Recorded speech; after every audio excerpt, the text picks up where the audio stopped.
Okay, hey guys, I'm sorry, these videos are quite late. I haven't been very good this semester about making these on time, but I don't know about you guys, I'm just ready for this semester to be over. Okay, so problem one. These problems are quite similar to stuff that you had on tutorial 8. I think it's tutorial 8. Before we were saying, well, what is the force P required to make the deflection at some point 0? Here we're explicitly stating that we have a reaction here, but that's really the same. A reaction is just a force applied to the point and a condition that the deflection at that point must be 0. So if we want to solve number 1, what we're going to, where my markers go? If we want to solve number 1, our original problem is something like this, right?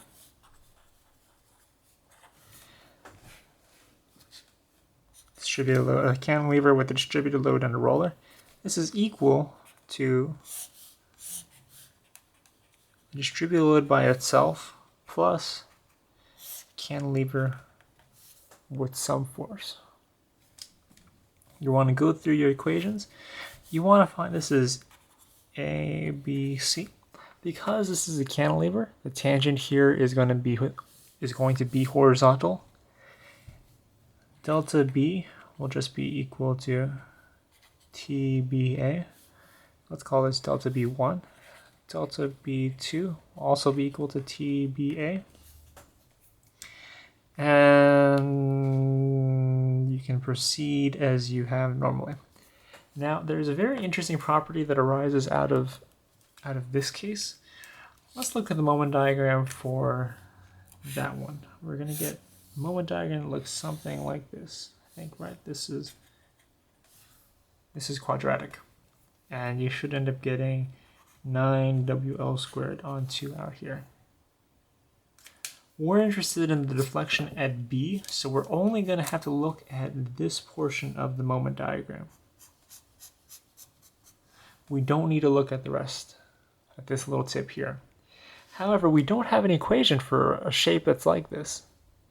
We cannot break this. This is not what we call a true parabola, or what I call a true parabola. I don't know what the actual name for this is, but a true parabola is one where the slope ends at 0, and we have an equation for that. That's 1/3 or 2/3 BH B times H. Because we cut off the tip of the parabola, we do not have an equation. What we can do, however, is look at the large shape, which is a true parabola. We can look at a large shape, and we can look at the small shape, which is also a true parabola. So we can look at the big one and the small one. And there should be a relationship between these three shapes, right? The one I have in red, and green, and in black. And well, let's see if we can identify that relationship. You might expect that I can just do the big one minus the small one, and that will be equal to this. You might expect that, but it turns out that this is incorrect. And this is because if we go back to, well, I don't want to go into the technical reasons for it, but I'll show you what I mean by this physically. So this is a parabola, and parabolas are kind of hard to work with. Let's pretend that this is a rectangle.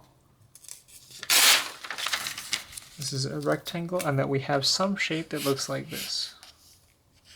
So this is 2L, this is L. Let's say this height here was PL.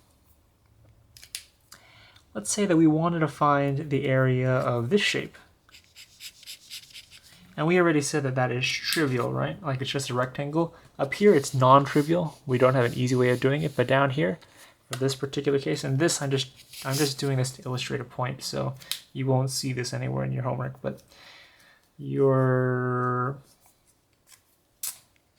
trying to argue that there's some relationship between the red square, the green rectangle, sorry, the red rectangle, the green rectangle, and the black rectangle. And I should have drawn the black one in slightly different colors, but anyway, let's try to do it. We know what the final answer has to be. The final answer has to be like we're interested in the centroid about this point, right? The area of the green section is 2L times PL. The distance between the centroid of the green section to the point of interest is 2L on 2. So we know that the answer has to be 2PL cubed.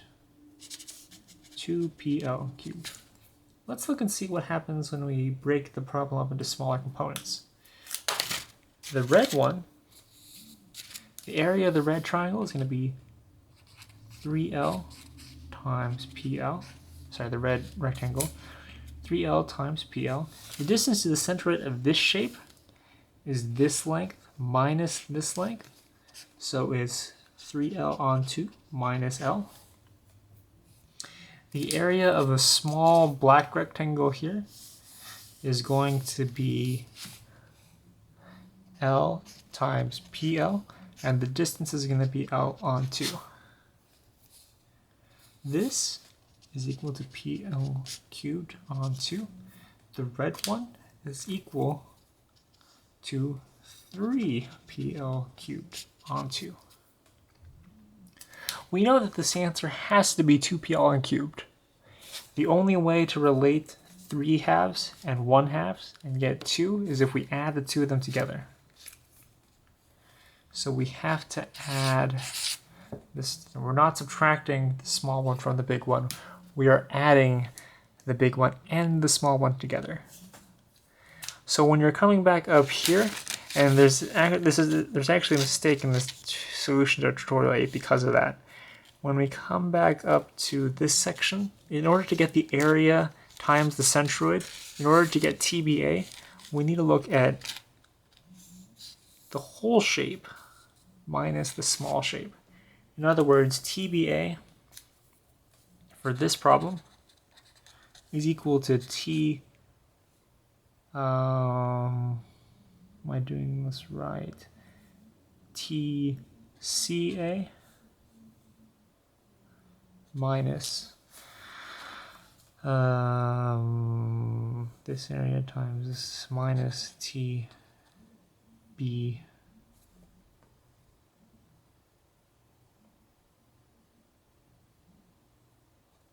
C, I believe. Actually, don't use this. There's something I didn't think that one through, and I don't really want to make this video again.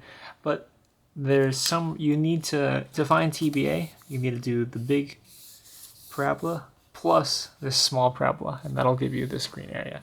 And I think I went through that in here. If you have a question on this and you want to, I would rewatch this to see where this plus sign comes from to make. But the mathematical reason behind this is because the formula for TBA is that TBA is actually equal to the integral of m of x times x dx. We simplify this by saying that this is equal to the area of m of x times the centroid from x bar to b. This is an oversimplification because it turns out that the sign doesn't really matter per se, but when we're looking in here, what we're actually doing is something similar to, so these have limits of integration, right? From A to B. From A to B. What we're actually doing in our case is saying that TBA is equal to AB m of x. Sorry. This, what am I trying to do here? We're actually looking at from A to B m of x times x plus the integral from C to B m of x dx. Because these two have the same sign, or sorry, because the limits of integration here are reversed, we'll actually pick up an extra negative sign. And that negative sign is what will go into this positive section. So this is very abstract. This is not abstract. This is very general. So don't worry about applying this directly to your problem. The only thing you need to do for this problem when you're working with the parabola is to find the red one, add it to the black one here. In order to do that, you need to find this height. I'll let you figure this one out on your own. I'll let you figure out the height of this small triangle, this small parabola here. But you need to do the big parabola minus the small parabola. That will give you the deflection due to the distributed load. Add that, or subtract it, or set the equal magnitudes equal to each other of the deflection due to this point load. So you should get two deflections, one due to the distributed load at B, the deflection at B due to distributed load, the deflection at B due to this point load. Set the magnitudes of those two equal to each other and solve for By. And that should give you the reaction. Once you have By, you can find the reactions and the forces. You can find the reactions and the moments at A. Once you have that, you should be able to draw the moment diagram correctly. And I already gave you the values on the email, so I will not rewrite them here. But you should already have the correct reactions. If you must at least attempt to get those reactions. If your reactions are slightly off, that's okay. If you don't make any serious attempt to get those reactions at all, you'll just get a 0 for this problem, because yeah, finding the reactions is the tricky part. Once you have the reactions, getting a moment diagram is not that hard. Okay, so let us know if you have any questions with this problem.